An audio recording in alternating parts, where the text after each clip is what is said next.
Assalamualaikum warahmatullahi wabarakatuh. Perkenalkan, nama saya Octavia Sela dari Ekonomi 6A. Di sini saya akan mempresentasikan tentang perkembangan ekonomi digital mengenai perilaku pengguna media sosial dalam melakukan transaksi. Pada era digital masa kini sudah sangat banyak perubahan dan perkembangan yang terjadi terutama di bidang teknologi digital, terkhusus teknologi informasi dan teknologi digital modern, terutama komponen pada teknologi komputer yang terus berkembang yang dapat diakses oleh seluruh teknologi telepon elektronik untuk keperluan melakukan aktivitas interaktif.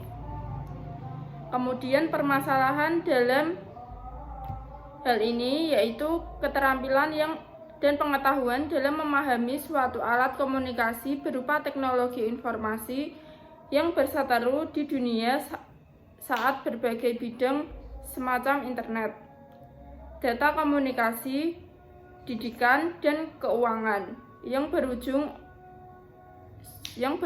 untuk mampu mengatasi persoalan lain satu sama lain dan pekerjaan sehari-hari masyarakat. Tidak dapat dipungkiri bahwa setiap tahun perkembangan teknologi semakin mengglobal. Teknologi bicara mulai banyak digunakan untuk kehidupan sehari-hari masyarakat.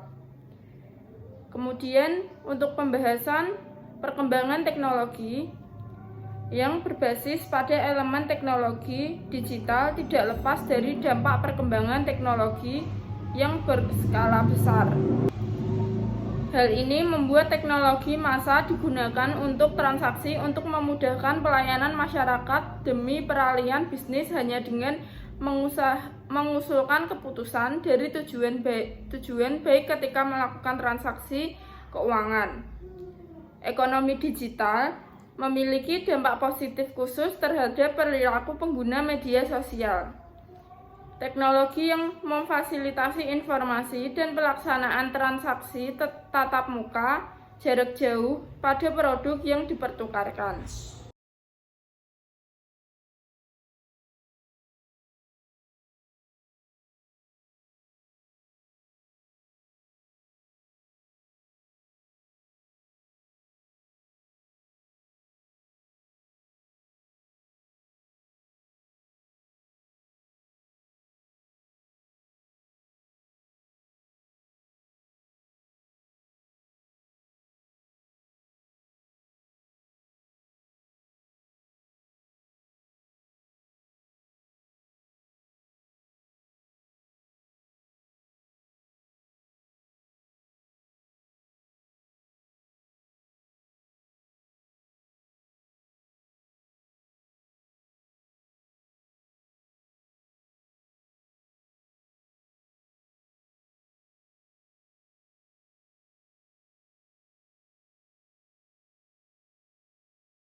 Ada beberapa contoh situs penjualan yang mudah dan dapat diambil sebagai lapak penjualan seperti Shopee, Tokopedia, TikTok Shop, dan lain sebagainya, yang memberikan kemudahan penjual untuk menjual barang atau produk kepada masyarakat tanpa harus mengeluarkan modal yang besar dalam memulai bisnis yang nantinya perputaran transaksi ekonomi dapat dengan mudah tercapai. Dengan begitu, usaha yang dilakukan di media sosial dapat memberikan pengaruh yang baik terhadap meningkatnya ekonomi seseorang dalam melakukan promosi usaha yang sangat efektif dan praktis dalam mendapatkan keuntungan yang besar, sehingga pelanggan dengan mudah untuk mendapatkan barang sesuai dengan kebutuhan dengan cara mencari belanja melalui situs penjualan yang ada. Kemudian terdapat dampak positif internet dan dampak negatif dari internet. Yang pertama, ada dampak positif internet, yaitu berkembangnya marketplace, semakin masifnya startup bisnis, dan membuka dan memberikan penjelasan secara cepat dan mudah.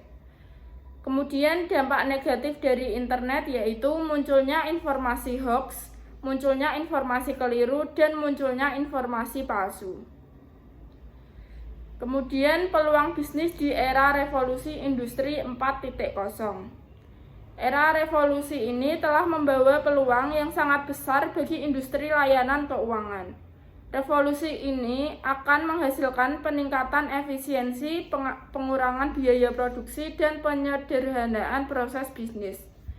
Industri jasa keuangan harus terus mengidentifikasikan penggunaan teknologi informasi tidak hanya demi efisiensi, tetapi juga karena kebutuhan orang-orang yang menginginkannya proses transaksi yang lebih sederhana dan efisien. Kemudian ada pemasaran digital. Dengan menanggapi permintaan ini dengan cara baru dan inovatif, internet adalah media interaktif yang memungkinkan pertukaran nilai. Internet mengubah cara pemasaran dan penciptaan paradigma baru dalam menghubungkan produsen dan konsumen. Jangkauan pemasaran bisa dipraktikkan di internet sejak produk atau layanan disiapkan, dipromosikan, dan dibeli, dan didistribusikan, dan disajikan. Kemudian yang terakhir ada dimensi pembayaran digital. Dimensi pembayaran digital yaitu yang pertama efisiensi, mengacu pada kenyamanan pengguna menggunakan metode pembayaran. Yang kedua, kualitas layanan. Kualitas layanan dalam model ini mengacu pada kualitas dukungan secara keseluruhan saat menggunakan sistem pembayaran elektronik. Yang ketiga, kemudahan pembayaran yang dirasakan, mengacu pada kemudahan memahami dan mengelola sistem pembayaran. Yang keempat, kecepatan yang dirasakan. Kecepatan dalam model ini mengacu pada pertukaran informasi pembayaran yang harus dapat mengarah pada penggunaan aktual dan pada akhirnya pengaruh pada kepuasan pengguna terhadap sistem. Yang terakhir, kesenangan yang dirasakan, yaitu kesenangan menggunakan sistem pembayaran elektronik secara signifikan akan mempengaruhi kepuasan pengguna. Sekian presentasi dari saya. Apabila ada salah kata, mohon maaf. Wassalamualaikum warahmatullahi wabarakatuh.